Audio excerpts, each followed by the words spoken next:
আসসালামু আলাইকুম। আজ আমি মেথির বড়া বানাবো।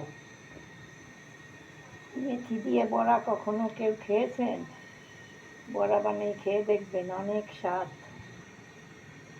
দিয়ে দিলাম মেথি।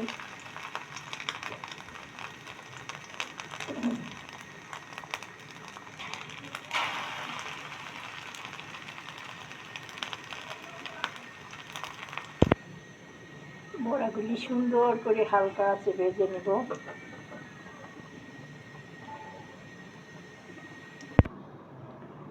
দেখেন মেথির বড়াগুলি কত সুন্দর হয়েছে, কালারগুলি কত সুন্দর, খেতেও খুব মজা।